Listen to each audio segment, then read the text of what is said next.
ஆரம்பிச்சிடும். ராம் ராம் ஜெய ஜெய சங்கர ஹர ஹர சங்கர ஸ்ரீ குருபியோ நம. சங்கரம் சங்கராச்சாரியம் சத்குரும் சந்திரசேகரம் அஸ்மத் ஆச்சாரியவர்யம் ச பிரணதோஸ்தி புனః புனः. இந்த திருவிளையாடல் புராணத்துக்கு ஆதாரணமா இருக்கிறது ஹாலாசிய மகாத்மியம் அப்படிங்கிறத நம்ம முதல்ல பார்த்தோம். அது புராணங்கள் 18 புராணங்கள்ல அது ஸ்கந்த புராணத்துல இது வருது. இது பரமேஸ்வரன் பார்வதிக்கு அந்த இதை சொல்றதாகும். அப்ப பார்வதி அவருடைய மடியில உட்கார்ந்து அந்த முருகன் அதை கேட்டுட்டு அதை பிற்காலத்துல அகஸ்திய பகவானுக்கு சொன்னதாகும். அகஸ்தியர் அத வியாசருக்கு சொல்லி, வியாசர் தன்னுடைய சிஷ்யரான சூத பகவானிகருக்கு சொல்லி, அவர் நமக்கு இதை சொல்ற மாதிரியாக நம்ம கதையில நம்ம பார்த்தோம். இதுல இந்த நேத்தி பார்த்துட்டு இருக்கும்போது ஸ்லோகங்கள் ஆலாசிய மகாத்மியத்துல இருக்கிற ஸ்லோகங்களை பார்க்கும்போது இந்த பாடல்கள் அப்படியே பிரதிபலிக்கிறாப்புல இருந்தது அப்படின்னு நான் சொன்னேன். அதுல சில ஸ்லோகங்கள் முதல்ல ஜஸ்ட் ஃபார் ரெஃபரன்ஸ்க்காக பார்க்கலாம். கிரேதாயுகத்துல அப்படின்னு ஆரம்பிச்சு சொல்ற, முன்னதாம் யுகத்தில் வண்டு மூசும் மந்தார நிழற் பொன்னவர் சுணங்கு. அங்க இந்திரன் ஒரு அரியணை சிம்மாசனத்துல உட்கார்ந்து அந்த கிருத்த யுகத்துல ஒரு இந்திராணியோட கூட உட்கார்ந்து எல்லாருக்கும் தரிசனம் கொடுத்துட்டு இருக்கான் அப்படின்னு சொன்ன போது, அதே இது எங்க இருக்கு அப்படின்னு பார்த்தாக்க, புறா கிருத்த யுகே ரம்யே புருஹூத புரேஷுவே தபோபலேன மகதா கிருத்தினா விஸ்வகர்மனா நிர்மிதாயாம் சுதர்மாயாம் ரத்ன சிம்மாசனோபரி சமாசீனோ தேவராஜா தேவானாம் தர்சனம் ததோ. இந்த பாடல் அப்படியே இருக்கு, வரிக்கு வரி அப்படியே டிரான்ஸ்லேஷனா இருக்கு. இன்னொரு இடத்துல இவெல்லாம் பாடுறா ஆடுறா, இந்த 3 வகையான மலர்கள்லாம் இருந்து அந்த வண்டுகள்லாம் இசைப்பாட, அந்த தெய்வ கொடி போல இருக்கக்கூடிய எங்க பெண்கள்லாம் ஆட, அந்த ஆடலையும் பாடலையும் இவன் ரசிச்சு கேட்டுனா இந்திரன் அப்படின்னு சொல்லி அதுல ஒரு ஸ்லோகம் வருது. அதான் இந்த ஸ்லோகத்துல சொல்ற, அத்புதம் லாஸ்யம் அகரோத்து காயந்தி சர்வ மோகனம் தேவராஜோபி தாம் பிக்ஷ க்ஷணம் சம்மோகிதோ பவத்து. அந்த சமயத்தில் தான் வர்றாரு. யார் வர்றார்? சிவபெருமானுக்கு சமமாக இருக்கக்கூடிய குரு பகவான் அங்க வர்றார். ஆனா அவரை வழிபாடு பண்ணாம இந்த பெண்களோட மயக்கத்துல அந்த டான்ஸ் எல்லாம் பார்த்துட்டு இருந்தான்றதையும், தேவாச்சாரியோபி தற்காலே தேவேந்திரம் திரஷ்டுமாயும் அபியுத்தானம் பிரணாமாத்தியம் ந கரோதி புரந்தர. அவர் வந்தார், அவரை பார்க்கவே இல்லை, அவரை வழிபாடு பண்ணதே இல்லைங்கிறத இந்த ஸ்லோகத்துல அப்படி ரொம்ப அழகா இருக்கு. உடனே அந்த குரு என்ன பண்றாருன்னா, அந்த சபையை விட்டு நீங்க மறைஞ்சு போயிடுறாருன்னு அடுத்த பாடல் வருதுல, ஒல்லன குறவன் ஏகன்னு. அது அப்படியே அதிர்ஷ்யோ பவதி குரோதாத்து சுராணாம் சுதிருஷாமபி, அப்படி அந்த ஸ்லோகத்துல அதே மாதிரி இருக்கு. இப்போ குரு தன்னை விட்டு போயிட்டாருன்னு அவனுக்கு கொஞ்சம் கொஞ்சமா அவனுடைய செல்வம்லாம் குறைஞ்சு போயிடுது. அந்த குற்றத்தினால விளைஞ்ச அந்த பாபத்தினால ஏற்பட்டதுனால எல்லாம் கயம் ஏற்பட ஆரம்பிச்சுடுது. அப்ப என்ன பண்ணா, குரு எங்க இருக்கா தேடிட்டு போய் ஒரு இடமா பாக்குறான். அப்படின்றத குரு துரோக பயாத் இந்திரா தேவாச்சாரிய மந்திரம் பிராப்தா தத்ரன திருஷ்டோபூத் மகாயோகி பிரகஸ்பதி. இங்க எங்க போனாலும் பிரகஸ்பதியை காணாம அப்படின்னு. குரு துரோகஜ பாப்பேன சர்வ பாபாதிக்கேனச்ச தேஜா பராக்கிரமோ வித்யா க்ஷீணோதி ச தினே தினே. நாளுக்கு நாள் அது குறைஞ்சுட்டு வருது. இப்படி ஒரு ஸ்லோகங்களை பார்க்கும்போது அப்படியே எக்ஸாக்ட் டிரான்ஸ்லேஷன் மாதிரி இருக்கு. அதுக்கப்புறம் இந்த விருத்தாசுரனுடைய அந்த இது வரும்போது அங்கே சில ஸ்லோகங்கள் பார்க்கச்சு அப்படியே டிரான்ஸ்லேஷன் மாதிரியே இருக்கு. விஸ்வரூபன்ற போய் நீ அந்த தொஷ்டா கிட்ட போய் கேளு, அவரோட பிள்ளை விஸ்வரூபன் இருக்கான், அவன் உனக்கு குருவா வருவான், பிரகஸ்பதி சேர்ற வரைக்கும் நீ அவனை வச்சுருன்னு இந்திரன் சொல்றான். அது சரின்னு சொல்லி இவனும் அவன் காலில் விழுந்து நீ எனக்கு இருக்கணும் அப்படின்னு சொல்லிட்டு கூப்பிட்டு வரான். அவர் குருவுக்கு உண்டான எல்லா மரியாதையும் கொடுத்துட்டு எங்களுக்காக நீ ஒரு யாகம் பண்ணுன்னு வேற சொல்றான். அவன் யாகம் பண்ணும்போது அவன் என்ன பண்றான், அவிர் பாகத்தெல்லாம் இதுல யாகத்துல வந்து தேவர்களுடைய பேரை சொல்லி கூப்பிட்டு, ஆனா எல்லாத்தையும் வந்து மனசுக்குள்ள அசுரர்களை நினைச்சு அவளுக்கு எல்லாம் கொடுத்தான் அப்படின்றத நம்ம பார்த்தோம். அதே இவர் என்ன சொல்ற அப்படின்னா, துவஷ்டு புத்திரம் விஸ்வரூபம் சர்வ வித்யா விசாரதம் பௌரோஹித்யாய சம்பிராப்திய தேனோக்தம் எத்தும் யச்சுபாவமகம் குர்வந்த் தற்கர்ம யுஷ்வாகம் விஜயஸ்ததா பவிஷ்யதி ந சந்தேகோ தானவானாம் பராஜயா. அப்புறம் தேவேபியஸ்து அவிர்பாகம் பிரத்யக்ஷம் அதாத் புனக. பிரத்யக்ஷமா வந்து அவளை கூப்பிடுவான், ஆனா கொடுக்கும்போது பரோட்சம் அசுரேபியஸ்ச நித்தியம் அத்வர கர்மணி ஞான திருஷ்டியா பரிஜ்ஞாய தேவேந்திரா குரோத சம்யுதா. இது வந்து இதுல இருந்து பார்த்தான், ஞான திருஷ்டியால பார்த்தான். அவனுக்கு வந்து எப்படி மனசுல ஒண்ணு வச்சுட்டு வெளியில ஒண்ணு சொல்லிட்டு போறானே, இவன் வந்து உடம்பு முழுக்க கண்ணா இருக்கக்கூடிய இந்திரனானவன் தன்னுடைய ஞான கண்ணால இவனுடைய இதை கண்டுபிடிச்சு வஜ்ராயத்தால அடிச்சான். அப்படின்ற போது ஞான திருஷ்டியா பரிஜ்ஞாய தேவேந்திரா குரோத சம்யுதா வஜ்ரம் ஆதாய வேகேன தஸ்ய சீர்ஷானிச்ச அச்சின்னத்து அப்படின்ற ஸ்லோகம் வரைக்கும் பார்த்தாக்க அப்படியே நம்ம இது வரைக்கும் படிச்சதெல்லாம் அப்படியே வந்திருக்கு. பூமியாம் ஜலேஷ் இது கூட இருக்கு. அந்த பாப்பங்களை எப்படி எல்லாருக்கும் 4 பேருக்கு பிரிச்சு கொடுத்தான்றத பூமியாம் ஜலேஷு நாரீஷு விரக்ஷேஷ்ட ஜனிஷிப்பது அப்படின்ற இருக்கு. அப்புறம் வந்து விஸ்வரூப பிதா துவஷ்டா புத்திர சோகாத்து குர்தா யுதா இந்திரஸ்ய சத்ரோ வர்தஸ்வ ஸ்வாஹேதி மனுனா அனலே. இது வந்து இன்னைக்கு அது வரப்போறது. இந்த பாடால நம்ம இன்னைக்கு நம்ம பார்க்க போறோம். இப்படி எதுக்காக இந்த இதை எடுத்துட்டு வந்தாங்க, இந்த புக்ல இது அப்படியே தான் இதை வந்து ஃபாலோ பண்ணி அதை வந்து வெர்பாட்டியம் பண்ணியிருக்கார் அப்படின்னு நமக்கு புரியறதுக்காக இதை நம்ம பார்த்தோம். இதை கொஞ்சம் மார்க் பண்ணி வச்சிடணும். இது வந்து யார்கிட்டலாம் இந்த மாதிரி இந்த புஸ்தகமோ இந்த ஒரு வசதியோ இருக்கோ இல்லை இதை எங்கேயா டவுன்லோட் பண்ணி பார்க்கலான்றவங்களுக்கு கரஸ்பாண்டிங்கா இதையும் அதையும் சேர்த்து பார்த்துட்டே வரலாம் அப்படின்றதுக்காக தான் இதை வந்து நம்ம இங்க ரெஃபர் பண்ணோம் for the benefit of all. இன்னைக்கு நம்ம எத்தனாவது பாடலை பார்க்கணும் அப்படின்னாக்க விடாசுரன் வரம். அதான் அந்த 358 யாகம் பண்ணினான்ற வரைக்கும் நம்ம பார்த்தோம். 357 வரைக்கும் பார்த்தோம். தன்னுடைய மாசெல்லாம் நீங்கப்பட்ட அந்த இந்திரனானவன் ரொம்ப ஒளியோட பிரகாசமாக விளங்க அந்த அசுரனானத்தை விட்டா ரொம்ப கோபம் வந்து என்ன பண்றான்னா இந்த வஜ்ராயுத்தால தன்னுடைய மகனை கொண்டு விட்டான்ற விஷயம் தெரிஞ்சதுனால அவன் மேல பழி தீர்த்துக்கிறதுக்காக ஒரு யாகம் ஒண்ணு பண்றான். ஒரு யாகத்தை செஞ்சு அந்த யாகத்துல என்ன வருது அப்படிங்கிறது நம்ம பார்க்க போறோம். அந்த குண்டத்து எரி சிகை போல் அழலும் குஞ்சி அண்ட முகம் அடுந்த கொடிய தூமம் போலும் உயிர்த்து செங்கன் சினன் சென்னீர் சிந்த பிறைவாள் அதுக்கி திசைவான் செவிடுபட நகைத்து வந்த கொடிய விடம் போல எழுந்தான் ஒரு வாழ் மர வீரன். எரிசிகை எரிசிகைன்னா எரிகின்ற தீ, கொழுந்து விட்டு எரியக்கூடிய நெருப்பு. அந்த யாக குண்டத்துல இருந்து கொழுந்து விட்டு எரியக்கூடிய நெருப்பு.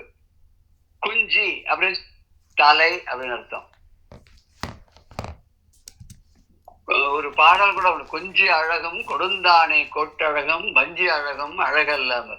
உலகத்தில் இதெல்லாம் வந்து அழகே கிடையாது. ரொம்ப அழகான தலை இருக்கு, நிறைய கூந்தல் இருக்கு, அழகான முகம் இருக்கு, இந்த சந்திரன் போல இருக்கு, பிரகாசமா இருக்கு. இதெல்லாம் ஒரு அழகே இல்லையா? எது அழகுன்னா மாந்தருக்கு நல்ல கல்வியில சிறந்திருந்தா அதுதான் அழகு. ஒரு பழம்பெரும் பாடல்ல இது வருது. ஔவையார் எழுதினதா கூட இருக்கும்னு நினைக்கிறாரு.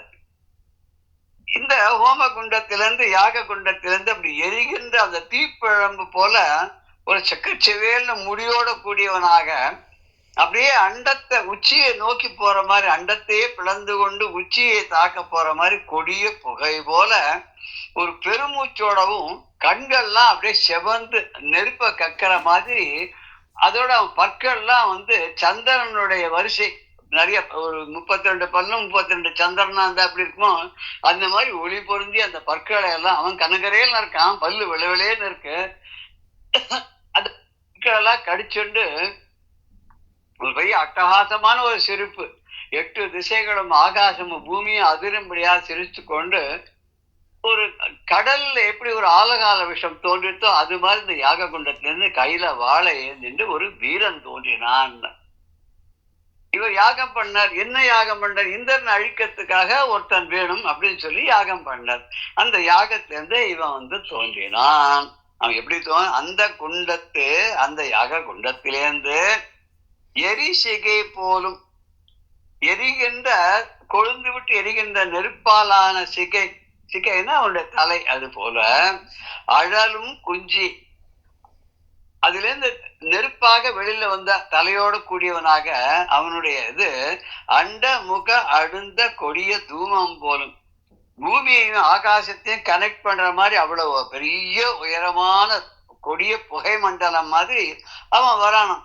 அது கொடிய தூமம் போல் பெரிய அந்த ஒரு புகை, தூமம்னா புகை இல்லையா, அந்த அப்படி பெரிய புகை ஆகாசத்துக்கு பூமிக்கு நின்றுதுன்னா எப்படின்னு அப்படி வந்தாம அது உச்சியை தாக்க அப்படியே ஒரு பெருமூச்சோட வரான், உயிர்த்து செங்கண் சினந்து, அப்படியே கண்ணெல்லாம் செக்க செவேல் இருக்கு, அதுல உயிரோட அதுல வரான், வெளியில வரான், அப்படியே கண்கள்ல வந்து நெருப்பு அப்படியே கக்கரமா இருக்கு, சினம் செந்நீர் சிந்த பிறைவாள் எயிறு, பிறையினக்க இளம் சந்திரன், அவன் வந்து இளம் பிறையா இருக்கும்போது வாள் மாதிரி இருப்பானா, அந்த வாள் எப்படி இருக்குமோ அது மாதிரி எயிறு அப்படின்னாக்க, எயிறுன்னா கொம்புன்னு சொல்லலாம், யானையினுடைய தந்தம் அதுக்கும் எயிறுன்னு பேரு.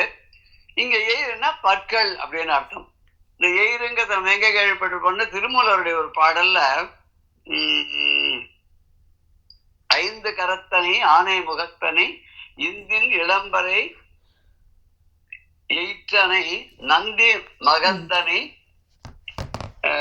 பொந்தியில் வைத்து போற்றுகின்றேனேன்னு ஒரு பாடல் வரும். அது முதல் திருமூலருடைய முதல் திருமந்திரம் அதுதான். அதுல எயிற்றனை எயிற்றனை கொம்பை உடையவன், நந்தி அதாவது தந்தத்தை உடையவர் அப்படின்னு அர்த்தம். இந்தின் இளம்பரை எயிற்றனைன்னு சந்திரனுடைய இளம் பிறை எப்படி வாழ் மாதிரி இருக்குமோ அது மாதிரி உடைய வந்து தந்தம் இருந்தது, அப்பேற்பட்டவனை நந்தி மகந்தனை, நந்தின சிவன், சிவனுடைய பிள்ளையாக இருக்கக்கூடிய அவனை புந்தியில் வைத்து போற்றுகின்றேன், வைத்து அடி போற்றுகின்றேனே, அவனுடைய பதங்களை நான் பணிகின்றேன் வணங்குகின்றேன் சொல்லி இங்கே எயிற்றனை அப்படின்னு சொல்லும் போது எயிறு அப்படின்னா பற்கள், அந்த பற்கள் அதெல்லாம் அப்படியே ஒரு அதுக்கி அப்படியே அந்த பற்களை எல்லாம் அதுக்கினா கடித்துக்கொண்டு நர நரன பல்ல கடிக்கிறது. இந்த கோபம் வந்தா சில பேரை பல்ல கடிப்பா இல்லையா, என்ன அப்படியே வளர பொறுக்க முடியாது, அந்த அப்படியே பல்ல கழிக்கிறான்னா அடுத்தது யாரு மேல வாழ கோபமா அவன் எதிர வந்தான்னா அது ஒரு நரசிம்மமூர்த்தி ஆயிடுவாய்வா அப்படின்ற மாதிரி நம்ம சொல்லலாம். அப்படி அவன் வரான் அங்கேருந்து உள்ளுக்குள்ள இருந்து, கண்ணெல்லாம் எப்படி இருக்குன்னு அப்படியே செக்கச்சவேல்னு இருக்கு, பெருமூச்சோட அவன் வரான். அவன் பற்களை கடித்து கொண்டு வரும்போது அவனோட வரவு எப்படின்னா திசைவான் செவிடுபட நகைத்து, திசைன்னா 8 திசைகள், வான்னா ஆகாசம், பூமி எல்லாமே அப்படியே நடுங்கிற மாதிரி அதிர்ற மாதிரி அவன் ஒரு சிரித்து கொண்டு வரானாம். செவிடுபடான அவன் அந்த சத்தம் எப்படி இருக்குன்னா கேட்கிற காதெல்லாம் செவிடாக்குற மாதிரி இருக்கான், அப்படி வரான். அப்படி வந்த கொடிய விடம் போல சிரிப்பு போது அவன் வர்றது எப்படி இருந்தா கடல்ல இருந்து எழுந்த ஆலகால விஷம் போல, இவனும் கொடிய விஷம் போல எழுந்தான். அது உள்ள இருந்து அக்னி குண்டத்துல இருந்து எழுந்து வந்தான். யார் வந்தான் அப்படின்னா ஒருவன் வாழ் மர வீரன், கையிலே வாளை ஏந்தி கொண்டு வந்த ஒரு வீரன். அப்படி ஒரு வீரன் அங்கிருந்து வந்தான். அவன் வந்து என்ன பண்ணான் அப்படின்னா ஈங்குவன் விருத்திரன் என்பவர் அறழத் தூங்குவன் கனைவிடு தூர நீண்டு நீண்டு ஓங்குவன் ஓங்குதற்கொப்ப வைகளும் வீங்குவன் அறநிலால் வினையினால் என்ப. இது தர்மம் செய்யாதவர்கள், தர்ம வழியில நடக்காதவர்கள், அற வழியில செல்லாதவர்களுக்கு எப்படி அவளுடைய பாபமானது அவளை அறியாமலே இப்படி பெருத்து கொண்டே போகும், வீங்கிக் கொண்டே போகும். அது போலவும் அவன் உயரமா பார்க்க வளர்ந்துட்டே இருக்கானா. எப்படி ஒரு எரிகின்ற ஒரு அம்பை எரிந்தாக்க அது எவ்வளவு தூரம் போகும், அந்த அளவுக்கு அவ்வளவு உயரத்துக்கு அவன் பாட்டு தினம் பார்க்க வளர்ந்துட்டே இருக்கான், உயரமா வளர்ந்துட்டே இருக்கான். இப்படி தோன்றி அவனுக்கு பேரு விருத்தாசுரன் பேரு. இவனுக்கு விருத்தாசுரன் பேரு. அவன் நிறைந்த தீயை கொண்ட ஒரு அம்பு இருக்க, அந்த அம்பை எரிஞ்சாக்க அது எவ்வளவு தூரம் வரைக்கும் நாள்தோறும் நின்று போகுமோ அது மாதிரி அது இவனும் நின்று போயிருக்கான். உயரமாவும் வளர்ந்து இருக்கான். அந்த உயரத்துக்கு ஒப்பாக எப்படி இருக்கான்னா, தர்மமே பண்ணாதவர்கள் அவருடைய பாபமானது எப்படி வளருமோ பெருக்குமோ அது மாதிரி இவனும் பெருத்தவனாக ஆகிக்கொண்டே இருக்கான். எங்கு இவன் விருத்தரன் என்பர். இவனை போய் விருத்தாசுரன் அப்படின்னு சொல்லுவான். இவன் அழத்தூங்குவான் அப்படின்னா நெருப்ப தங்குகின்ற கணை விடு தூரம்.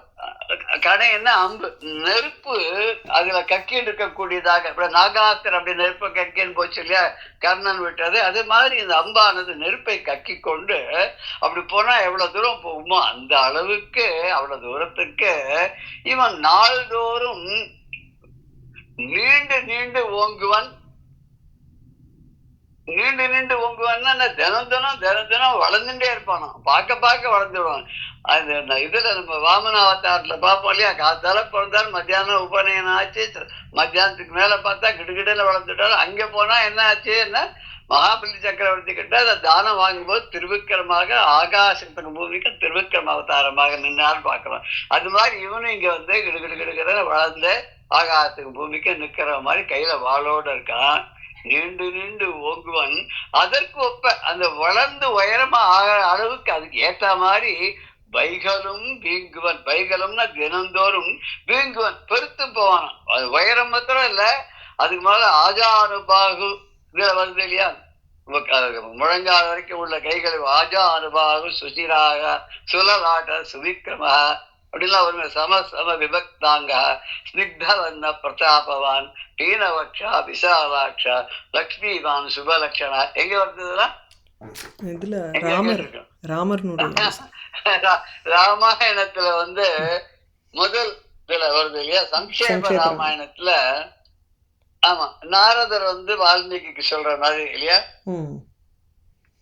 ஆமா, இவன் அது மாதிரி கிடுகிடுன்னா எவ்வளவு உயரமா அதுக்கு சமஸ்தமா விபக்தாங்க. இங்க சமமா அதுக்கு ஏத்த மாதிரி இங்கேயும் உடம்பும் அவனுக்கு பருத்து வாயல் உயரமும் மேல ஆயிண்டே போயிட்டே இருக்கானா.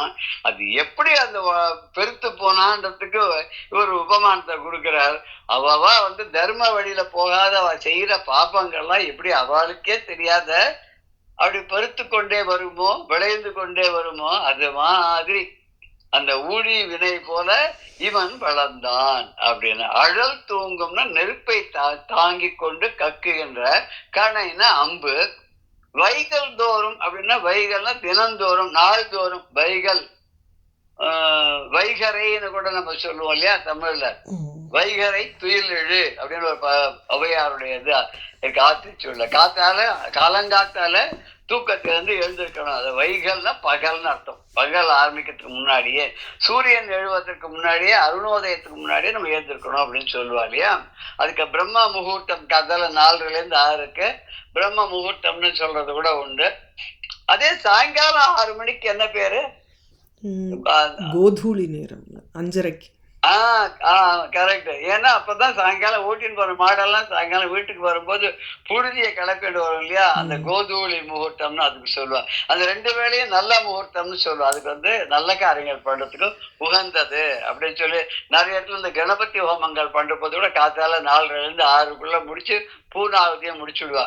அது ஏதோ விசேஷம் பிரம்ம முகூர்த்தத்துல பண்றது அப்படின்னு சொல்லி. கிருஷ்ணனு கூட ஒரு ஸ்லோகத்துல இது யாரோடதுன்னு தெரியல, கோதூளி தூசரித்த கோமள கோபவேஷம் கோபால பாலகசத்தை அனுகமியமானம் சாயங்கனே பசுபந்தனார்த்தம்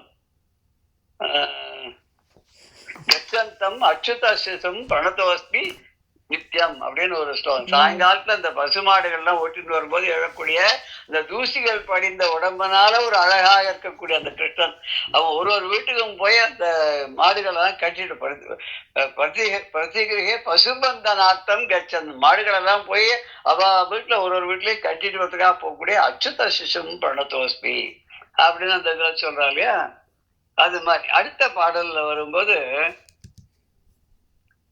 வினயங்கிறதுக்கு பாவம்னு அர்த்தம். அது அடுத்த 360வது பாடல், தீங்குடல் விருத்திறந்தன்னை விண்ணவர் ஏங்குற வருது துவட்டாவெனும் பெயர் தீங்கு உரு மனத்தினோம் தேவர்கோன் உயிர் வாங்குதி பொருதென வரவிட்டானரோ அப்படின்னு.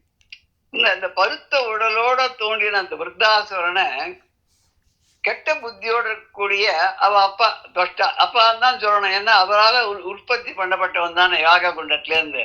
அதனால அந்த அசுரனான தொஷ்டா என்ன பண்றான்னா, அடே உனக்கு விருத்தாசுரன்னு பேர் வச்சிருக்கேன், என்ன புத்தி வளர்ந்துட்டே இருக்காங்களே அதனால விருத்தாசுரனா இருக்கலாம்னு நினைக்கிறேன், புத்தி அதுல இருந்து விருத்தாசுரன் இருக்கும்னு நினைக்கிறேன். நீ என்ன பண்ணுன்னா தேவர்கள்லாம் வருந்தும்படியாக தலைவன் இல்லாத அவன் துக்கப்படணும். நீ என்ன பண்ணணும், அந்த தேவர்களுக்கு தலைவனா இருக்கக்கூடிய அந்த தேவேந்திரன் இருக்கானே அவனுடைய உயிரை நீ பறித்து கொண்டு வர வேண்டும். அவனோட சண்டை போடு, போரிட்டு உன்னுடைய வாளால அவனுடைய தலையை சீறி எனக்கு அந்த இந்திரனுடைய உயிரை போக்கினேன்னு வந்து என்கிட்ட சொல்லணும் நீ போ அப்படின்னு சொல்லி அனுப்புற. ஏங்குறன்னா வருந்துகின்ற, அதான் ஏக்கம்ங்க அதுல இருந்து வரதுதான். ஏங்கு உரை அப்படின்னா வருத்தம் அடைந்து வருந்தின்னு அர்த்தம். தேவர்கோன்னு தேவர்களுக்கு தலைவனான இந்திரன் அவனோட பொருது என வரவிட்டானரோ. பொருதுன்னா அவனோட சண்டை போடணும், பொருதினான்னா சண்டையிட்டான், மோதினான் அப்படின்னு அர்த்தம். இங்க வீங்கு உடல் விருத்திரன், பருத்து கொண்டே போய் கொண்டிருக்கக்கூடிய அந்த உடலை உடைய விருத்தாசுரன், விருத்திரன் தன்னை அந்த விருத்தாசுரனை விண்ணவர் ஏங்கு உர, விண்ணவர்னா வானவர்கள், ஆகாசத்தில் இருக்கக்கூடியவர்கள், சொர்க்கலோகத்தில் இருக்கக்கூடியவர்கள், தேவர் உலகத்தில் இருக்கக்கூடிய அந்த தேவர்கள் எல்லாம் ஏங்கு உர அப்படின்னா அவெல்லாம் வருத்தம் அடையணும். தலைவன் இல்லாத தலைவனை இழந்து வருத்தப்படணும். அப்படி துவட்டாவினும் பெயர் தீங்குரு மனத்தினும், தீங்குரு மனத்தினும், மனசு முழுக்க கெட்ட எண்ணத்தை உடைய அந்த துவஷ்டா என்ன பண்ணான்னா அவனுக்கு வருத்தம் இருக்குதான்னு தெரியும். தன்னுடைய பிள்ளைய குருவா ஆயிடுச்சின்னு போயிட்டு தலையை ஜீவிட்டான்னா அது அவனுக்கு வருத்தமா தானே இருக்கும் பிள்ளைக்கு அந்த மாதிரி பண்றது. அதனாலதான் இந்த தீய எண்ணம் வந்தது. முக்காலத்தையும் நம்ம பார்க்கும்போது கதையில தேவர்கள் எல்லாம் வந்து ரொம்ப நல்லவா, அசுரர்கள் எல்லாம் கெட்டுமான்ற நம்ம கதையெல்லாம் படிச்சுட்டு வரோம். ஆனா நிறைய விஷயங்கள்ல பார்த்தா அசுரர்கள் வந்து ரிட்டாலியேட் பண்ண மாதிரி தான் இருக்கு, அவளா போய் எதுவும் பண்ண மாதிரி தெரியல. தேவர்கள் பண்ண இதுக்கு திருப்பி பதிலுக்கு தான் வந்து பராக்கிரமத்தோட திருப்பி அச்சான்ற மாதிரி நிறைய இடங்கள்ல நம்ம பாக்குறோம். ஒரு சில இடங்கள்ல மகாபலி மாதிரி, அப்புறம் வந்து ராவணேஸ்வரன் மாதிரி, அதுக்கப்புறம் ஹிரண்யசபு மாதிரி சில பேர்லாம் வந்து எல்லா லோகங்களுக்கும் போய் 17 லோகங்களுக்கும் போய் அது எல்லாத்தையும் தன்னைத்தான் கைப்பற்றினான்னு இருக்கு. அதுவும் நம்ம பார்க்கிறோம். பட் பல இடங்கள்ல பார்க்கும்போது இந்திராதி தேவர்கள்லாம் இந்த அசுரர்களை வேணும்னே போய் அவளை வம்புக்கு இழுத்து வலு சண்டைக்கு இழுத்து சும்மா இருக்கிறத அதை சும்மா தூங்கிட்டு இருக்கிற சிங்கத்தை எழுப்பி விட்டான்ற கதை பண்ணி அதனால வரவழைச்சென்ற தானாக ஒரு ஆர்ஜித்தமான ஒரு கட்டங்கள் தான் அப்படின்னு தோன்றது பார்க்கறதுக்கு. அப்படி அப்பேற்பட்ட தேவர்கள்லாம் வருந்தும்படியாக தேவர்களுக்கு தலைவனாக இருக்கக்கூடிய தேவர்கோன், அந்த தேவர்களுக்கு தலைவனாக இருக்கக்கூடிய இந்திரனுடைய உயிர் வாங்குதி, அவரே நீ உயிரை வாங்கு சொல்லல. என்ன பண்றான், என்ன இதோ என்ன வாங்க போயிருக்காருன்னா பிராணனை வாங்கறதுக்கு. அது மாதிரி உயிரை எடுக்கிறது, பிராணனை வாங்குறது அப்படின்றத தொந்தரவு பண்ணுறதான் இங்க நிஜமாவே அவனுடைய உயிரை படித்து கொண்டு வா அப்படின்னு சொல்லி பொருத என வர விட்டான். அவனோட சண்டை போட்டு இந்திரனை அவனோட உயிரை மாய்த்து கொண்டு வா அப்படின்னு சொன்ன. யார் சொன்னா, தீங்குரு மனத்தினோன், மனசுல கெட்ட எண்ணத்தை உடையவனான துவட்டா எனும் பெயர், தொஷ்டாது பெயரோடு கூடிய அந்த அசுரனானவன் இந்த மாதிரி பண்ணான். ஏங்குரன வருந்த தேவர்கோன், தேவர்கள் தலைவனான இந்திரன் ஒரு போர் செய்து அப்படின்னு அர்த்தம்.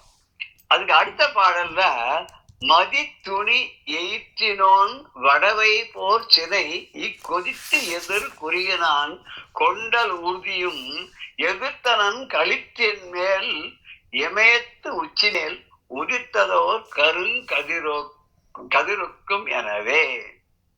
கரெக்டா அந்த பாடல் தானே நம்ம 361 தான். மதி துணி எயிற்றின.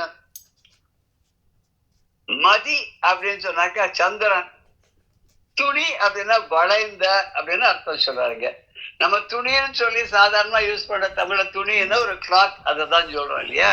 இங்க மதி துணி அப்படின்னா மதின்றது சந்திரன், சந்திரன் போல வளைந்து இருக்கக்கூடிய எயிற்றினோன் பற்களை எல்லாம் உடையவன். அந்த சந்திரன் போல வளைந்திருக்க முன்னாடியே சொன்ன பல்வரிசையெல்லாம் சந்திரன் இருக்கிற மாதிரி இருந்தது. அந்த நரன கடிஜன் வந்தான்ற மாதிரி அப்பேற்பட்ட அந்த பற்களை உடைய விருத்தாசுரன் இந்த வடவாக்னின்னு சொல்ற அது மாதிரி ரொம்ப கோபத்தோட அந்த அக்னி எப்படி உக்கிரமா இருக்குமோ அது போல சினந்து அப்படி ரொம்ப கோபத்தோட பொங்கி போர் செய்தானா, ரொம்ப ஆத்தத்தோட அப்படியே போர் பண்ணானா.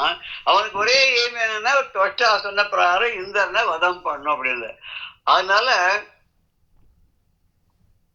அவனை என்ன பண்றான்னா மேகத்தை வாகனமா உடையவனும். இந்திரனுக்கு வாகனம் என்னன்னா அவனுக்கு உச்சேஸ்வரத்து குதிரை இருக்கு, ஐராவதம்ங்கிற யானை இருக்கு. ஆனா மேகத்துக்கு அவன் வாகனம். அது எதனால அப்படி சொல்றாரு? மேகத்தை வாகனமா உடையவன். இது வஜ்ராயுதமும் அவனோடது. மேகங்களுக்கு அவன் தானே அரசன், ஆகாசத்தினுடைய அரசனாக இருக்கிறதுனால மேகம் அவனுடைய கமாண்ட்ல இருக்கு, அவனுடைய கண்ட்ரோல்ல இருக்கிறதுனால அவனுடைய ஆட்சிக்கு உட்பட்டதா இருக்கிறதுனால அதை வாகனம். இந்த மகர வாகினின்னு இந்த ஹரித்வார் பக்கத்துல கங்கைக்கு பேர்.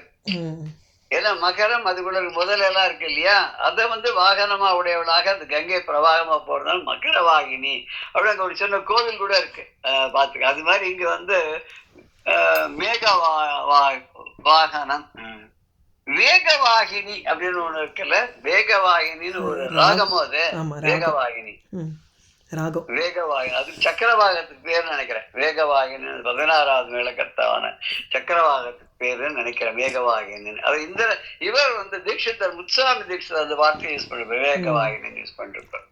இங்க மேகத்தை வாகனமாக கொண்ட இந்திரன் இருக்கானே, அவன் இமயத்தினுடைய உச்சி மேல தோன்றிய கருமையான ஒரு சூரியன். ஒரு சூரியன் இமயத்தினுடைய மேல, அதாவது முகம் கண்ணுகிரேல இருக்கு, உடம்பு பெரிய மலை மாதிரி இமயமலை மாதிரி வசந்து இருக்கு. அது மேல இவனுடைய தலையானது எப்படி இருக்கு, அந்த விருத்தாசுரனுடைய தலை கண்ணுகிரேல்னு சூரியனை போல இருக்கு, கருமையான சூரியனை போல இருக்கு. இவன் வெள்ளை யானை மேல வரான். ஒரு கான்ட்ராக்ட், அவன் கண்ணகரையில் இருக்கான், இவன் வெள்ளை யானை மேல வரான். இவன் இந்திரன் ஜெகஜ வேலை அழகா இருக்கான். அப்படி மேல இவன் சண்டைக்கு போனான்னு அவன் சும்மா இருப்பானா, அவனும் வஜ்ராயத்தை கையில ஏந்தின்னு வரான், சண்டை போடுறதுக்காக வரான். சந்திரனை போல வளைந்த பற்களை உடைய அந்த விருத்தாசுரனை அவன் எப்படி நெருப்பு போல சனத்தோடு பொங்கி எழுந்து போர் செய்ய வரானே, அவனை மேகத்தையே வாகனமாக உடைய இந்திரனானவன் இமயத்தின் உச்சி மேல ஒரு கருத்த சூரியன் எழுந்தது போல் இருக்கக்கூடிய அந்த விருத்தாசுரனை எதிர்த்து சண்டை போறதுக்கு வந்தான், வெள்ளை யானை மேல வந்தான் அப்படின்னு. மதினா சந்திரன், துணினா வளைந்த, வடவை அப்படின்னு சொன்னாக்க இதுக்கு வடவை போர்ச்சனை, வடவாக்கினி. வடவைங்கிறதுக்கு பெண் குதிரை முகம் போல தோன்றும் தீயம். உதாரணம் தெரியல. இல்ல சமுத்திரத்துக்குள்ள, சமுத்திரம் அந்த கரையை தாண்டாம இருக்கிறதுக்காக உள்ளுக்குள்ள வடவாக்னின்னுட்டு ஒண்ணு இருக்கு. அது வடவான்னுட்டு ஒரு பெண் குதிரையினுடைய முகத்து ஷேப்ல அந்த அக்னி இருக்குன்னு பேரு. அததான் இங்க அப்படியே சொல்றாரு. ஆமா, அதேதான். இவர் அததான் வடவை போர் சினை கொதித்து எதிர் குறுகினான் அப்படின்னு சொல்றதுல அவன் என்ன பண்ணான்னாக்க, பெண் குதிரை முகம் போல இருக்கக்கூடிய நெருப்பு, அந்த நெருப்பு போல. அப்புறம் கொண்டல் அப்படின்னா மேகம், கொண்டல் வண்ணனை அப்படின்னு கிருஷ்ணனுக்கு பேர் இல்லையா, கருத்த வண்ணத்தை விட கொண்டல் வண்ணனை அப்படின்னு ஆழ்வார் பாசத்தை கூட கொண்டல் வண்ணனை அப்படின்னு வரும். இதுல கருங்கதிர், கதிர்னு சூரியன், கருங்கதிர்னு கருமையான சூரியன். சூரியன் கருப்பா இருக்க முடியுமானா இது கருப்பா இருக்கான், இவன் முகம் அவனுக்கு பிரகாசமா வேற நெருப்பாட்டம் ஜொலிக்கிறான். அதனால அந்த உபமானத்தை சொல்ல, மதித்துணி ஏற்றினோன் சந்தனை போன்ற வளைந்த பற்களை உடைய ஒரு தாசுரன் வடவை போல் சினை கொதித்து எதிர் புரியனான். வடவாக்கினி போல கோபத்தோட பொங்கி எழுந்து போர் செய்யறதுக்கு எதிர்த்தான். ஊர்தியும் எதிர்த்தான், குறுகினான். கொண்டல் ஊர்தியும் எதிர்த்தனன் களிற்றின் மேல்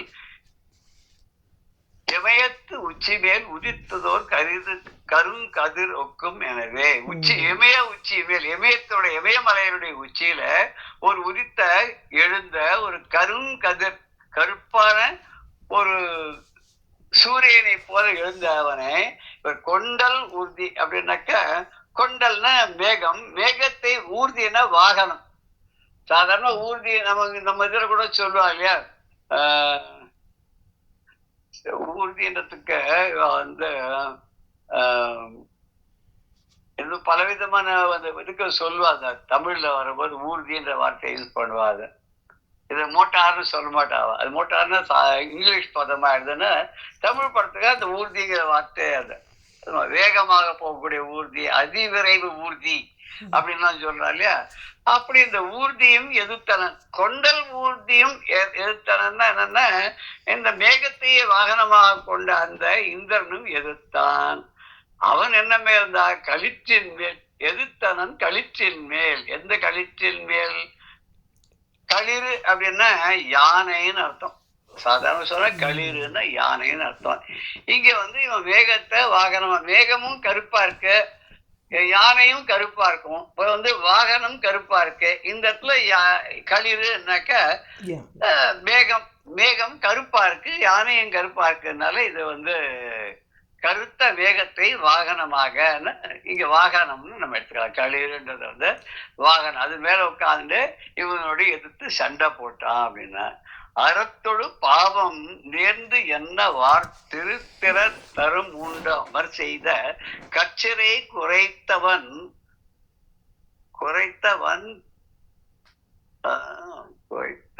அது எங்க பிரிக்கிறார் அவரை?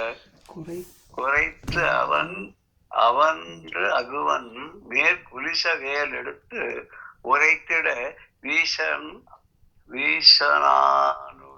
வீசனானுடன் அன்று கல்வனும். அறத்தொடு பாவம் நேர்ந்து என்ன, அறத்தோட தர்மம், அந்த தர்மத்தோட பாவமும் நேர எதிர நின்று சண்டை போடுற மாதிரி இருந்துதான் இந்த அசுரனான விருத்தாசுரனும் இந்திரனும் கோபத்தோட ஆக்ரோஷமாக போர் செய்யறாளாம். அந்த போர் செய்யறது எப்படி இருந்ததுனாக்க, மலைகளின் ரெக்கைகள் எல்லாம் வெட்டிய இந்திரன் அவன் ஒரு காலத்துல எல்லா மலைகளும் பறந்துட்டு இருந்தது. அங்கங்க போய் இருந்து ஒரு இடத்துல இறங்கி அங்கங்க மக்களுக்கெல்லாம் இம்சை பண்ணனால எல்லா மலைகளுடைய ரெக்கைகளையும் இந்திரன் வெட்டிவிட்டான் அப்படின்னு சொல்லுவான். அதுல ஒரே ஒரு மலை மக்களும் தப்பிச்சுன்னு போய் சமுதிரத்தோட ஒளிஞ்சு நிறுத்தம்னு சொல்லுவா இல்லையா, மைனாக்கம்ங்கிற மலை. அதுதானே ஆஞ்சநேய சுவாமி லங்கைக்கு தாண்டி போகும்போது திடீர்னு எழுந்து நீ எடைப்பாயிட்டு போகணும்னு சொல்லுவா இல்லையா, ராமாயணத்துல வருது இல்லையா. அது மாதிரி மலைகளின் ரெக்கைகள் எல்லாம் வெட்டி அந்த இந்திரன் இருக்கானே, அவன் அசுரனுடைய மேல, அந்த அசுரனான விருத்தாசுரன் மேல அந்த தன்னுடைய வஜ்ராயுத படையை அப்படி மேல எடுத்து வீசினான். இந்த வஜ்ராயுதத்தை, படையின ஆயுதம், வஜ்ர படையின வஜ்ர ஆயுதத்தை உரைக்கும்படி வீசினான். உரைக்கும்படினா நல்லா அவன் மேல நல்ல ஒரு அழுத்தமாக ஒரு நல்ல இம்பாக்ட் கொடுக்கற மாதிரி, ஒரு வலி ஏற்படுற மாதிரி, அந்த அடி தாங்க முடியாத அது வலியை ஏற்படுத்தக்கூடிய மாதிரி அப்படி இவன் வஜ்ராயுதத்தை எடுத்து வீசினான். அப்ப வஜ்ராயுதம் இருந்திருக்கு. இப்படி இந்த வஜ்ராயுதம் இருந்திருக்கு அப்படின்னு சொன்னாக்க, வஜ்ராயுதத்தால அடிச்சான். வஜ்ராயுதம் அந்த காலத்துல அவன்கிட்ட இருந்திருக்கு. பிற்காலத்துல மறுபடியும் ஒரு வஜ்ராயுதம் தேவைப்பட்டது எப்படின்றது இதுக்கு மேல சொல்லுவார். இதுக்கு அடுத்தாப்புல வரக்கூடிய அந்த இதுல சொல்லுவார். எப்படி சொல்றாங்க நம்ம பார்க்கலாம். இந்த பாடலை பதம் பதமா நம்ம அர்த்தம் பார்க்கலாம். அறத்தொடு பாவம் நேர்ந்தது என்ன. அறமும் தர்மமும் பாவமும் எதிரெதில் நின்று ஆர்த்து ஆர்த்து அப்படி சொன்ன எழுந்து ஆரவாரம் செய்து இரு திறத்தரும் 2 பகுதியும் ஆர்த்து இரு திறத்தரும் 3 அமர் செய்ய அப்படின்னு பிரிக்கணும். இப்ப இரு திறத்தரும்னு 2 பக்கத்துக்காரனும் 3 அமர் செய்ய ஒருத்தர் எதிர்த்து போர் செய்ய சண்டை போட கல் சிறை குறைந்தவன். கல் சிறைன்னா கல்லாலான சிறை அப்படின்றது மலை பொறுப்பு சிறை வாங்கிய அப்படின்னு சொல்லுவோம். இது மலைக்கு கல் சிறை அப்படின்னு பேரு. அதனுடைய ரெக்கைகள் சிறைன்னா ரெக்கை. கல் சிறை அந்த மலையினுடைய சிறை ரெக்கைகளை குறைத்தவன் அப்படின்னா வெட்டியவன், அதை அறுத்தவன், அது குறைச்சிட்டான். அதனுடைய உடம்புடைய அழகையே குறைச்சிட்டான் இல்லையா, ரெக்கையை வெட்டினோன்னு அப்படி அறுத்த இந்திரனானவன் தகுவன் மேல்னா குறைத்தவன் தகுவன் மேல் குலிச வேல் எடுத்து அப்படின்னு வருது. உரைத்திட வீசினான் உடன்று கல்வனம் அப்படின்றதுல அந்த இந்திரனானவன் தகுவன் மேல் அந்த அசுரனான விருத்தாசுரன் மேல குலிச வேல் எடுத்து உரைத்திட வீசினான். அந்த வஜ்ர ஆயுதத்தை எடுத்து உரைக்கும்படினா அவனுக்கு ஒரு காயத்தை உண்டு பண்ணும்படியாக அதை வீசி இருந்தான். கல்வனும் உடன்று அந்த விருத்தாசுரன் என்ன பண்ண, கல்வன் அவன் கள்ளத்தனமான எண்ணத்தோட வந்ததுனால கல்வன் அப்படின்னா திடீர்னா தான் கல்வன் இல்லை. திருடணுங்கிற எண்ணம் இருந்தாலும் சரி, அழிக்கணுங்கிற எண்ணம் இருந்தாலும் சரி, கெட்ட புத்தி இருந்தாலும் கல் மனம் தான் சொல்ல. கல்வர் மனம் அப்படின்னா உள்ளத்திலே தூய்மை இல்லை அப்படின்னு அர்த்தம். இவன் இந்த மனசுக்குள்ள என்ன பண்றான், அந்த பாடல் முடியல. அடுத்து இவன் கோபப்பட்டு விருத்தாசரனும் கோபத்தோட என்ன பண்ண போறான்னாக்க இடித்தனன் கையிலோர் இருப்பு உலக்கையை பிடித்தனன் வரையென பெயர்த்து தீயன துடித்தனன் சசிமுலை சுவடு தோய் உயர்த்து அடித்தனன் இந்திரன் அவசமாயினன். இதுல ரொம்ப ஆரவாரத்தோட 2 பேரும் சண்டை போடுறா. அப்போ அந்த விருத்தாசுரன் என்ன பண்றான்னா ஒரு இரும்பு உலக்க கையில வச்சுட்டு இருக்கான். அதை எடுத்து அப்படி மலை நகர்ந்து வர மாதிரி வரானும். வந்து இந்திரனை நோக்கி வந்து அப்படி ஒரு நெருப்பு போல அப்படியே ஜொலிச்சு கொண்டு இந்திராணியினுடைய மார்பில சாய்ந்து சுகத்தை அனுபவிக்கக்கூடிய அந்த இந்திரன் இருக்கானே அவனுடைய அந்த தோள்களை தாக்கினான். இந்திரன் மயங்கி விழுந்துட்டான். எப்பேற்பட்டவன் சண்டை போறதுக்கு வந்திருக்கான். அப்பேற்பட்ட இந்திரன் வஜ்ரப்படையை வச்சுட்டு இருக்கான். அவனும் ஒரு பெரிய உலக்கையால இவன் தாக்கான். இவன் எவ்வளவு உயரம் இருப்பான், இவன் கையில இருக்கிற உலக்கைனா அது எவ்வளவு பெருசு இருக்கும். இந்திரன் எப்படி இருந்திருப்பான்னு நம்ம கற்பனை பண்ணி பாக்கச்ச அந்த ஒரு இதுல வரும். பீமனுடைய பிள்ளை ஒருத்தானே கடோத்கஜன். ஆமா, அந்த கடோத்கஜன் சண்டை போடும் போது அவன் இப்படி வாங்கலாக நின்று இருப்பான். மற்ற அந்த கௌரவ படைகள்லாம் சின்ன சின்னதா இருக்கும். அதே மாதிரி ராமாயணத்தை கூட கும்பகர்ணன் அப்படி பெரிய உயரமா ஒரு மலை மாதிரி நின்று இருப்பான். அந்த ஆக்கிருத்தியை பார்த்தாக்க இந்த 2 வானர படையும் சரி மற்ற ராட்சத படையும் சரி அவனோட கால் முழங்கால் கூட வரமாட்டான். அவனோட சின்னவளா இருப்பான். இந்த கலிவர் லில்லி போட்ஸ்னு பின்னாடி ஒரு ஒரு கதை வரும், பசங்களுக்கு எல்லாம் சொல்லுவான். அது ஏதோ ஒரு தீவுல போய் அந்த கலிவர் போய் இறங்குவார். அங்க இருக்க எல்லாம் அவருடைய இது ஒரு சான் அளவுக்கு தான் வாழலாம் இருப்பார். லில்லி புட்ஸ்ன்னு சொல்லுவார். சாதாரண சின்ன சின்ன பொம்மைகள்லாம் வச்சுட்டு குழந்தைகள்லாம் விளையாடிட்டு தான் சொல்றேன், பிளேயிங் வித் லில்லி புட்ஸ்ன்னு சொல்லுவா இல்லையா. அப்படி இந்த அசுரன் என்ன பண்ணா ஆரவாரத்தோட கையில ஒரு இரும்பு உலக்கை எடுத்து வந்தான். அந்த உலக்கையால இவன் மலை போல நகர்ந்து வரான். அவனை பார்த்தாலே பயப்படுற மாதிரி இருக்கு.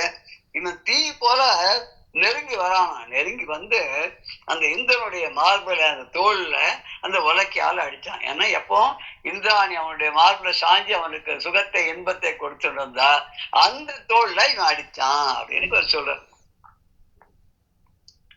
இடித்தனன் ஆரவாரித்து ஒரு இரும்பு உலக்கை கையில பிடித்தனன். ஒரு இருப்பு உலக்கை பிடித்தனன். கையில ஒரு இரும்பு உலக்கைய தாங்கி கொண்டு வந்தான். வரையென பெயர்த்து மலைய போல அடி பெயர்ந்து, ஒரு மலை இழந்து அங்கேருந்து வந்ததுன்னா எப்படி வருமா அந்த மாதிரி வந்து தீயன துடித்தனன். நெருப்ப போல அப்படி துள்ளி எழுந்து வந்தான். சசிமுலை சுவடுதோய் உயர்த்து அடித்தனன்.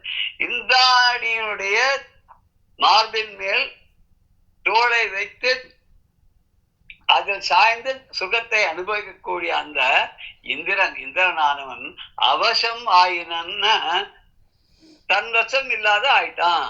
ஆனா தன் வசத்தை இழந்தான் அப்படின்னு தன்னுடைய கண்ட்ரோல் இழந்து மூர்ச்சையாகி விழுந்து விட்டான். அவன் மூர்ச்சை அடைந்து விழுந்தான்.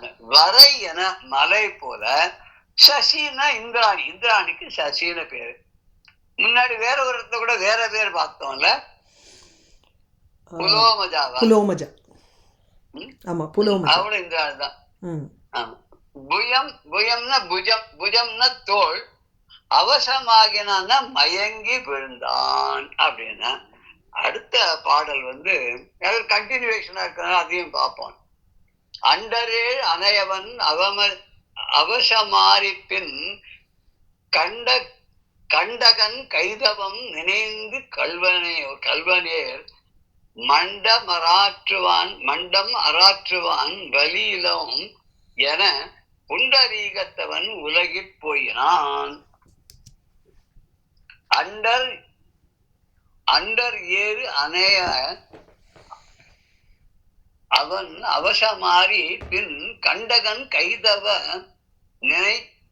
நினைந்தி கல்வனேர் மண்டம் ஆற்றுவான் வலியிலோன் என புண்டரீகத்து உலகிற் போயினன். இந்த தேவர்கள்ல சிங்கம் போன்றவனா இந்திரன், அதனால்தான் அவன் ராஜாவா இருக்கான். ஆனா அவனே இந்த உலகையால இந்தாசன் அடிச்ச உடனே மயக்கம் அடைஞ்சு கீழே விழுந்துட்டான். இப்ப அப்பதான் அவனுக்கு புரியுது, இது வஞ்சனை மிக்க அந்த அசுரனை ஜெயிக்கணும்னா நமக்கு அந்த அளவுக்கு இல்ல, நமக்கு வலிமை இல்ல, நம்மகிட்ட வலிமையும் இல்ல, அதுக்கு ஏத்த மாதிரி திறமையும் இல்ல. அதனால என்ன பண்ணலாம் அப்படின்னா உடனே புறமுது காட்டி ஓடிட்டான்னு சொல்லாத என்ன பண்ணான்னா அங்கிருந்து அகன்று போய் தாமரை மலர்ல வசிக்கக்கூடிய பிரம்மலோகத்துக்கே போயிட்டான் அப்படின்னு. ஏறுன்னா சிங்கம், ஏறு போல் அப்படின்னா யசோதை இளம் சிங்கம் சொல்ற மாதிரி ஏறு அந்த சிங்கம். அனவசம்னா மயக்கத்தான் தான். கண்டகன் அப்படின்னா இங்க கொடியவன் அப்படின்னு சொல்ற. கண்டகன்னா கொடியவன். கைதவம்னா வஞ்சனை. கைதவமோ அன்று செய்தவமோ அப்படிப்பார் பட்டர். மின்று செய்தாலும் பொறுக்கை என்றே பின் வெறுக்கை என்றே அப்படின்றது. அதாவது நான் தெரிஞ்சோ தெரியாதோ நான் பண்ணிட்டேன்னா ஏதாவது தப்பு பண்ணா அதை நீ மன்னிச்சுக்கோன்னு சொல்ற. அந்த இடத்துல கைதவம்னாக்க தவறு, வஞ்சனை. அமர்னா போர், எப்போதும் சண்டை போட்டு இருக்கிறதுனால அமரர்னு பேர் இருக்குமோன்னு தெரியல. புண்டரீகம்னா தாமரை, புண்டரீகாட்சன் அப்படின்னு சொல்ல புண்டரீகம்னா தாமரை. இந்த பாடலுக்க அண்டர் ஏறு அணையவன், ஆண் சிங்கம் போல அப்படி பராக்கிரமம் உடைய தேவர்களுக்குள்ள ஒரு ஆண் சிங்கம் போன்று இருக்கக்கூடியவன் அணையவன். அவன் அப்பேற்பட்ட இந்திரனானவன் அவசம் மாறி, அவசம்னா தன் நிலையை இழந்திருந்தவன் அதுல இருந்து மாறினான். மயக்கம் தெரிஞ்சது. மயக்கம் தெரிஞ்சோன்னா பின் கண்டகன் கைதவம் நினைந்து பின் அதுக்கப்புறம் என்ன பண்ணான்னா இந்த கண்டகன், இந்த அசுரன் இருக்கானே வஞ்சகனான இந்த அசுரன், அவனுடைய கைதவம் நினைந்து அவன் இந்த கொடியவனுடைய வஞ்சனையை உணர்ந்து கள்ளத்தனத்தை உணர்ந்து இக்கல்வன் நேர் மண்டு அமர் ஆற்றுவான். இந்த அசுரனோட நமக்கு நேருக்கு நேர் நின்று எதிர்த்து அவனோட அமர் ஆற்றுவான், அவனோட சண்டை போடணும் அப்படின்னு சொன்னாக்க இந்த கல்வனோட நேர்மண்டு அமர் ஆற்றுவான். இந்த கல்வனோட நேருக்கு நேர் நின்று பெரிய போற செய்யணும் அப்படின்னு சொன்னா வலியிலும் என நமக்கு சாமர்த்தியம் போராது, வலிமையும் போராது, பராக்கிரமும் போராது அப்படின்னு சொல்லி மல்லோம் வன்மையை உடையவன் அல்லோம் அப்படி என்று கருதி அப்படி என்று புண்டரீகத்தவன் உலகில் போயினான். புண்டரீகத்தவன் தாமரை மலரில் வசிக்கக்கூடிய பிரம்மலோகத்தை புண்டரீகத்து அவன் உலகில். புண்டரீகன் தாமரை மலர்களே அமர்ந்து கொண்டிருக்கூடிய அந்த பிரம்மாவுடைய உலகத்துக்கு சென்றான். நேர போய் அங்க போய் அவர்கிட்ட தான் போகணும். எதுவா இருந்தாலும் அவர்கிட்ட தான் போகணும். கடைசியில் அவர் விஷ்ணு கிட்டேயோ சிவன் கிட்டேயோ நேரம் போக மாட்டாரா யாருமே. ஒரு ஒரு தனக்கு ஒருத்தர் இது பிடிச்சிருந்து அவ பின்னாடி தான் போவா. எதுக்கு எடுத்தாலும் பிரம்மாட்ட போயிடுவா. பிரம்மா வந்து அவராக எந்த டெசிஷனும் கிடையாது. அவர் எல்லாரும் அழைச்சிருவாங்க, நம்ம போய் பாஸை பார்க்கலாம். முதல்ல பிஏ பார்த்தா பிஏ பாஸ் டெசிஷன் போறாங்களா, அது மாதிரி எல்லாம் பிரம்மா தான் போய் பார்ப்பா. பிரம்மா வந்து இவளதான் வந்து என்ன பண்ண போறார், பிரம்மலோகத்துக்கு அவன் போயிருக்கான். போன அப்புறம் என்ன பண்ண போறார் அப்படிங்கிறத நம்ம அடுத்த செஷன்ல பார்க்கலாம். ஜெய ஜெய சங்கர ஹரஹர சங்கர. ஸ்ரீ குருபியோ நமஹ. ராம் ராம்.